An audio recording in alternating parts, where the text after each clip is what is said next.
राष्ट्र संत श्री प्रमुख सागर सा ज्ञानी ना संसार में, अमृतदायी ज्ञान है इनके प्रवचनों के सार में। पुष्पदंत महाराज के शिष्य हैं, ज्ञान उन्हीं से पाया है। प्रतिमूर्त है अपने गुरु की वो ही ओज समाया है। जग कल्याण की कुंजी इनके धर्म ज्ञान भंडार में, अमृतदायी ज्ञान है इनके प्रवचनों के सार में। अहिंसा तीर्थ के हैं ये प्रणेता, असम राज्य के राजतिथि। आत्मानुशासन से कल्याण की सिखलाए जग को युक्ति। जिन वाणी चैनल कहे गुरुवर प्रभुवर है साकार में, अमृतदायी ज्ञान है इनके प्रवचनों के सार में। इस कार्यक्रम के पुण्यार्जक हैं शादी की 50वीं सालगिरह के उपलक्ष्य में श्रीमान ओम प्रकाश प्रभा देवी सेठी, श्रीमान संदीप सविता देवी सेठी, श्रीमान सचिन अमिता यशस्वी लहर अवयुक्त अव्यान एवं समस्त सेठी परिवार गुवाहाटी बेंगलोर।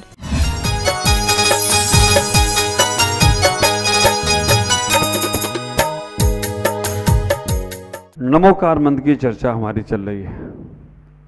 पता नहीं क्यों यहाँ आकर ऐसा महसूस हुआ कि आपका सिरधान नमोकार मंत्र पर होना चाहिए, क्योंकि हमारे पास एक ही धरोहर के रूप में मंत्र है, वो है नमोकार मंत्र, जो अनादि आनंद मंत्र है। और जिस मंत्र को श्रद्धा के साथ जपने मात्र से एक ग्वाला भी परम पद को प्राप्त हो गया। शेठ सुदर्शन का दृष्टांत जो मैंने आपको कल सुनाया, ख्याल करके रखना, वो शेठ सुदर्शन जिन्होंने इस नमोकार मंत्र के ऊपर कैसे कैसे उनके ऊपर आक्षेप लगाए गए। शेठ सुदर्शन को रानी ने जो अपने बस में करना चाहा, रानी ने उसे बस में नहीं कर पाई। रानी ने अपने बालों को विखेर लिया, रानी ने अपने वस्त्रों को जीर्ण छीण कर लिए, फाड़ लिए।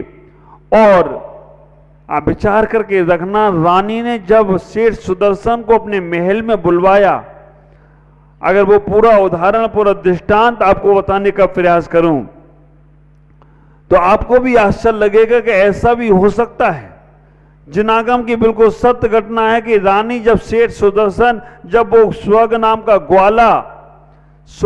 का ग्वाला जब मुनिराज की सेवा करके नमोकार मंत्र को याद करता है, उसका मरण नदी में एक नुकीला पत्थर लगा है, उस पत्थर से, उस लकड़ी के टुकड़े से उनका मरण होता है। सेठ बिशवदास की गाय चराता था, वहीं पर उसका सुबग नाम के ग्वाले का सुदर्शन नाम के सेठ के नाम से जन्म हो जाता है। सुदर्शन बचपन से ही धार्मिक रहे, युवा हुए। युवा होने के बाद आप विचार करके रखना, शमशान में जाकर साधना करते थे। इतने सुंदर रूप था उनका कामदेव जैसा, और जब वो रूप सुंदर होने के बाद वहां पर साधना करते थे तो रानी वहां से जब निकली, उसने अपनी दासी को बोला कि मुझे शेठ सुदर्शन चाहिए। आप विचार करके रखना, उन्होंने कहने का प्रयास किया कि मुझे शेठ सुदर्शन चाहिए, और शेठ सुदर्शन जाकर लेने के लिए दासी को जब बोला गया, दासी ने कहा कि ऐसे शेठ सुदर्शन को कैसे लाया जा सकता है। शेठ सुदर्शन आप विचार करके रखना, एक धार्मिक व्यक्ति है, उसको हम नहीं ला सकते हैं। जाकर निवेदन किया। शेठ सुदर्शन ने कहा कि क्यों बुलाया है, मैं राज दरबार में मिल सकता हूं, रानी के महल में अकेले जाकर मैं नहीं मिल सकता हूं। रानी ने कहा कैसे भी लेकर आओ, शेठ सुदर्शन को लेकर आना है। शेठ सुदर्शन अष्टमी और चौदस के दिन शमशान में साधना करते थे। आप विचार करके रखना, अष्टमी और चौदस के दिन बिल्कुल सब त्याग करके, सप्तमी के शाम ही वो अपने सारे प्रकार के आहार का त्याग करके, अष्टमी का उपवास लेके, नौमी के प्रथम पहर तक अन्न का त्याग करके वो वहां पर बैठकर साधना करते थे। और अष्टमी और चतुर्दशी के दिन जो साधना होती थी, दासी ने पूरी रैगिंग की, पूरा पहचाना कि इनको कब उठाया जा सकता है। आप ख्याल करना, दासी ने इतना ही किया अष्टमी 14 के दिन जब वो वहां साधना कर रहे थे तो कहा 14 के दिन इनको हम उठवाकर महल में ले जाएंगे, रानी के सामने छोड़ देंगे। लेकिन रानी के दरवाजे तक जाने के लिए 7 दरवाजों को पार करना पड़ता था। 7 दरवाजों को पार, ये कहानी मैं इसलिए सुना रहा हूं कि ये आप अपने बच्चों को सुना सको। कहानी जिनागम की सत्य घटना है। हम बच्चों को इधर उधर की बातें सिखा देते हैं और बच्चे भटक जाते हैं। ख्याल करना, जब वहां पर 7 दरवाजों पर रानी ने कहा कि इन 7 दरवाजों से तुम उठा के लाओगे तो सैनिक बोल देंगे कुछ, उस दासी ने इतना ही किया, 7 पुतले बनाए। सेठ सुदर्शन की आकृति के 7 मिट्टी के पुतले बनाए। पहली रात्रि में वो पुतले को लेकर गई और पहले दरबार ने कहा कि क्या ले जा रही हो दासी। उसने वो पुतला पटक दिया, सैनिकों से पटकवा दिया, पुतला फूट गया। उसने कहा तुमने रानी के लिए मैं सामान लेके जा रही थी, इस स्टैचू को लेके जा रही थी और तुमने बोल दिया टूट गया, मैं रानी से शिकायत करूंगी। वो दरबान घबरा गया। दरबान ने कहा तुम रानी से कुछ मत कहना, तुम्हें लेके जाना है तो ले जाना, मैं तुम्हें नहीं रोकूंगा। दूसरे दिन दूसरा पुतला लेके निकली। ख्याल करना षड्यंत्र कैसे रचा जा सकता है और कैसे उस बात की पूर्ति के लिए क्या क्या किया जाता है। दूसरे दिन दूसरा पुतला लेके निकली, दूसरे दरबान पे रोक लिया। 7 दरवाजे थे, वहां पे भी पुतला उसने फेंक दिया, टूट गया। ऐसे एक एक करके 7 लोगों को 7 दरवाजों तक 7 पुतले उसने तोड़े। जब अष्टमी का समय आया, 8वें दिन सेठ सुदर्शन को ही शमशान से उठवाकर रानी के महल में पहुंचा दिया। एक भी दरबान ने रोका नहीं। ख्याल करो, रानी कक्ष में जब वो सेठ सुदर्शन बैठ गए हैं, अभी भी ध्यान मुद्रा में हैं, अभी भी सामायिक मुद्रा में हैं, हलन चलन बिल्कुल भी नहीं हुई उनको। आप लोग अगर थोड़ा सा आंख बंद करके बैठ जाओ, बगल में कोई बात भी कर रहा हो तो आपको डिस्टर्ब हो जाता है। अगर मच्छर आकर बैठ जाए तो आपको तो हाँ ख्याल करके रखना, वो कितने निर्विकल्प साधना में रह गई। एक बार हमारे गुरुदेव के साथ भी ऐसा ही हुआ। आचार्य भगवान पुरुषोत्तम सागर जी महाराज अंबाला में थे। अंबाला में मंच में प्रवचन करने के लिए जैसे ही बैठे वैसे ही पानी बरसने लगा, और पानी भी थोड़ा सा नहीं धूमधाम से बरसने लगा। आचार्य श्री आंख बंद करके मंच पे ही ऐसे ही बैठ गए। लोगों ने बहुत कहा कि महाराज जी पानी बरस रहा है, आंधी तूफान आ गया, आप चलो कमरे में। वो कुछ नहीं बोले, बैठ गए। लोगों ने बड़े बड़े तसले पकड़ लिए, पानी ऊपर न गिरे, वो तसले भर गए, पानी फिर भी गिरा जा रहा है। समाज के लोगों ने कहा क्या किया जाए। उन्होंने कहा अब करना क्या है, पाटा सहित महाराज को उठाओ। आप विचार करके रखना, जिस पाटे पे बैठे थे वो पाटा ही उठा लिया। 4 लोग 6 लोग 8 लोगों ने, और सीढ़ी पे ऊपर। हमें तो आश्चर्य तब लगा जब पाटा ऐसा भी हो रहा है, लेकिन आचार्य श्री का ध्यान 1 मिनट को भी विचलित नहीं हुआ, 1 मिनट भी उनके शरीर में हलन चलन नहीं हुई, 1 मिनट को भी उनका शरीर ऐसे ही बैठा रहा। पाटा ऐसा भी हुआ वो वहीं जैसे वो फेविकोल के जोड़ की तरह से जुड़ गए हों। जब साधक साधना करता है तो बाहर की चीजें उसे आकर्षित नहीं करती हैं। विचार करके रखना, जब साधना तुम्हारी गहरी होती है, साधना में जब तुम गहरे उतरते हो तो बाहर की वस्तुएं न मन में आकर्षित करती हैं, न वचन में आकर्षित करती हैं, न काय से आकर्षित करती हैं। हमें इतना ही ख्याल करके रखना है, हम एक बार इंटरनल जाने का प्रयास तो करें। घर से ज्यादा फल उद्यान में मिलता है, उद्यान से ज्यादा फल पहाड़ पे मिलता है, पहाड़ से ज्यादा फल नदी किनारे मिलता है, नदियों से भी ज्यादा किनारा फल। आप विचार करके रखना, नदियों से भी ज्यादा फल हमें जब भगवान के सामने मंदिर में आके करते हैं तो उससे भी ज्यादा फल मिलता है। और तो और आचार्यों ने कह दिया, साक्षात पंच परमेश्वरी के सामने बैठकर पूजा पाठ करने का फल, साक्षात परमेश्वरी के सामने, साक्षात परमेश्वरी के सामने अगर तुम एक माला भी फेर लो, एक माला भी अगर तुम्हें कोई साधु मिल जाए उसके सामने जाकर एक माला फेर लो, कितना परिणामों में निर्मलता होगी। और अगर तुम सबोसन में अरिहंत के सामने जाकर पूजा पाठ कर लो तो और विशेष विशेष फल और पुण्य की प्राप्ति होती चली जाती है। ख्याल करो, सब में शिखर की वंदना करते हो, अकेले जाओ वंदना करने का उतना अच्छा नहीं लगता है। दो चार मित्र हों और बोल रहे हों जयकारा टीले वाले बाबा की, काले काले बाबा की, और ऐसा बोलते बोलते दो चार लोग हों तो जा रहे हो तो और थोड़ा मन लगता है। उसी वक्त तुम्हारे साथ कोई ब्रह्मचारी ब्रह्मचारिणी अगर हो तो और ज्यादा अच्छा लगता है कि आज त्यागी वृत्ति हमारे साथ है।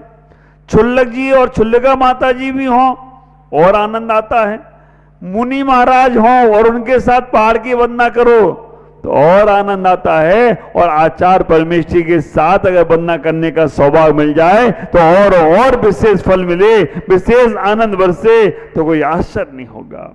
मैं आपसे कहना चाहता, सेठ सुदर्शन सामायिक करते करते, ध्यान करते करते, केवल नमोकार मंत्र का ध्यान, नमोकार मंत्र। मैंने आपको वो कला भी सिखा दी है कि श्वास लेते हुए नमो अरिहंताणम, श्वास छोड़ते हुए नमो सिद्धाणम, श्वास लेते हुए नमो आइडियाणम, श्वास छोड़ते हुए नमो वज्रायणम, श्वास लेते हुए नमो लोए और श्वास छोड़ते हुए सव्य साउडम। एक बार, दो बार, 9 बार मंदिर में बैठ जाओ, पूजा पाठ ये सब कर लो या नहीं कर लो, लेकिन नमोकार मंत्र जरूर श्वासों श्वासों पर 9 बार पढ़ो। ये ध्यान और ये सामायिक की प्रक्रिया होगी। आप विचार करके रखना, सेठ सुदर्शन अपने ध्यान से नहीं टिके।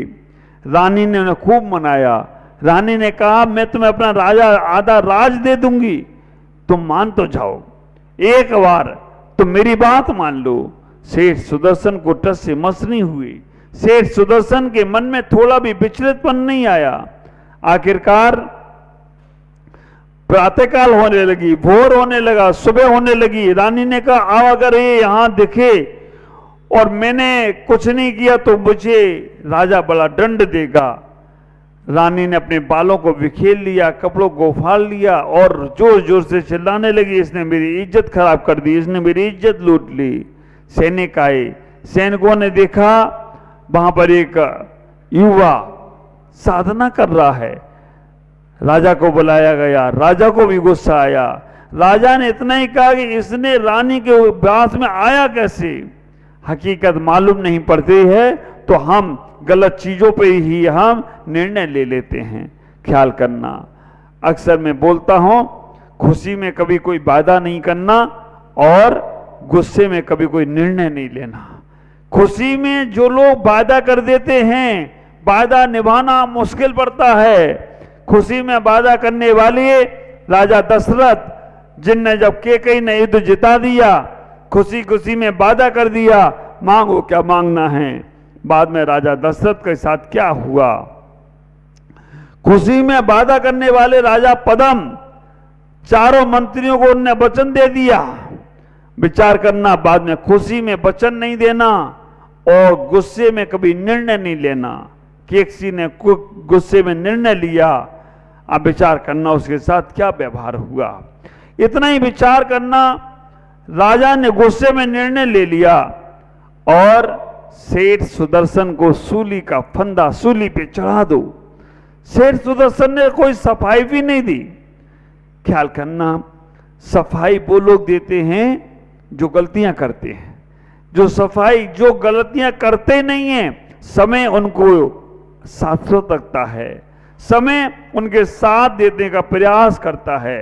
गलतियां करने वाला बहुत सफाई देता है और जो गलतियां नहीं करता वो शांत रहकर अपने कर्म का अनुभव करता है कि ऐसा भी कर्मोदय में आ जाता है। शेर सुदर्शन ने यही चिंतन किया होगा कि मेरे कोई कर्म का उदय आ गया।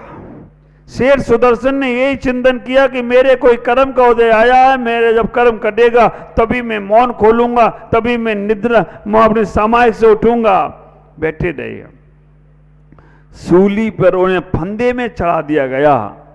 और आपको मालूम है शेर सुदर्शन की सूली सिंहासन बन गई हो तो कोई आश्चर्य की बात नहीं है। शेर सुदर्शन की सूली सिंहासन बन गई और गले का फंदा गले का हार बन गया। देवता जय जयकार करने लगे।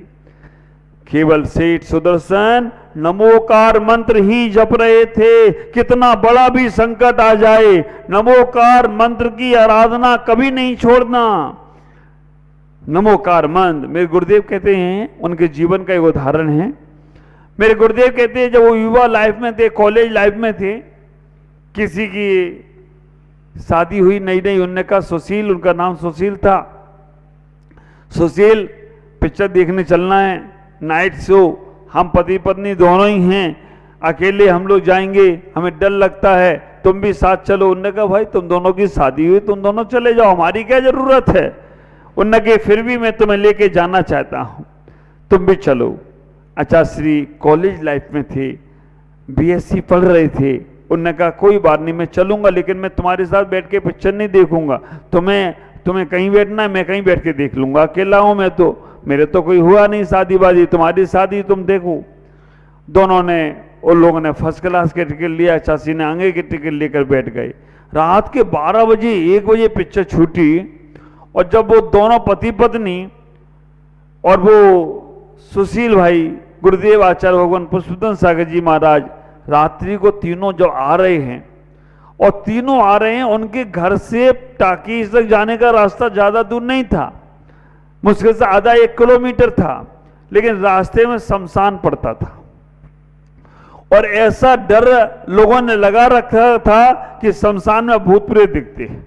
आप विचार करके रखना, जैसे वो तो तीनों चले आ रहे पैदल पैदल, शमशान नजदीक आया तो पत्नी चिल्लाने लगी, गड्ढा गड्ढा गड्ढा गड्ढा गड्ढा गड्ढा गड्ढा गड्ढा गड्ढा गड्ढा। पति भी चिल्लाने लगा, वो भी डर लगने लगा उसको, पहाड़ पहाड़ पहाड़ पहाड़ पहाड़। बाबा रे बाबा, सुशील भाई कहेगी अब मैं क्या करूं, ये दोनों तो बहुत डर रहे हैं और डरा भी रहे हैं। सुशील भाई पढ़े लिखे थे, उन्हें कि गड्ढा बड्ढा कुछ होते नहीं है, और ये पहाड़ पहाड़ होते नहीं, लेकिन लोगों को दिखने लग गए। एक मानसिक भी आ गया। आचार्य को उनकी मां पद्मश्री ने सिखा रखा था, बेटा कभी कोई संकट आए तो जोर जोर से नमोकार मंत्र पढ़ना, जोर जोर से नमोकार मंत्र पढ़ना। आचार्य कहे कि तुम लोग चिंता मत करो, तुम दोनों इधर आ जाओ, एक को इस तरफ रखा, एक को इस तरफ रखा, आचार्य बीच में, तुम दोनों मेरे पास रहो। अब आप विचार करके रखना, आचार्य बीच में, दोनों वो इधर उधर। आचार्य जोर जोर से नमोकार मंत्र बोलो, सब लोग जोर जोर से नमोकार। फिर भी वो पत्नी के गड्ढा गड्ढा गड्ढा गड्ढा, उसका पति के पहाड़ पहाड़ पहाड़ पहाड़ पहाड़। आचार्य डरो मत, नमोकार मंत्र बोलो, जोर जोर से नमोकार मंत्र बोलो, नमो हरिहंतालम नमो सिद्धालम, जोर जोर से बोलते बोलते और चलते रहो, जो होगा देखा जाएगा। चलते चलते चलते चलते वो शमशान का इलाका खत्म हुआ और आगे पहुंच गए। अब आगे पहुंच गए तो सब सही हो गए, ना गड्ढा दिखा ना पहाड़ दिखा। वो दोनों बोले सुशील आज तुमने बचा लिया, अगर आज तुम नहीं होते तो हमको गड्ढे में चला जाता, ये पहाड़ मेरे ऊपर ही गिर जाता। उन्होंने कहा मैंने क्या बचा लिया, नमोकार मंत्र ने बचाया है, मैंने नहीं बचाया। नमोकार मंत्र ने मेरी मां ने सिखाया था, संकट आए तो नमोकार मंत्र बोलना, और मैं नमोकार मंत्र बोला और इससे तुम भी बच गए और हम भी बच गए। आचार्य से पूछ लिया महाराज इतनी हिम्मत कहां से आई। उन्हें हिम्मत का, हमने दोनों को आजू बाजू में रख लिया तो कुछ हो तो इन दोनों की होगा, मेरे को तो कुछ नहीं होगा। मैं तो इन दोनों की हिम्मत से चला जा रहा था, लेकिन नमोकार मंत्र की श्रद्धा थी। विचार करके रखना, हम अपने बच्चों को और को सिखा पाए या ना सिखा पाए, नमोकार मंत्र जब भी कि उनको लगे कि कोई तुम्हारी तरफ आ रहा है, बेटा तुम जोर जोर से नमोकार मंत्र पढ़ लेना। जब भी तो आप विचार करके रखना, सेठ सुदर्शन का सूली सिंहासन बन गई, और सेठ सुदर्शन कहां से मोक्ष गए, कहां से, जब सिंहासन सूली बन गई, सूली सिंहासन बन गई, और फिर राजा ने उनका सम्मान किया। रानी की पोलपट्टी खुल गई, रानी को कारावास दे दिया, और शेर सुदर्शन का सम्मान हुआ, राज अभिषेक जैसा सम्मान हुआ।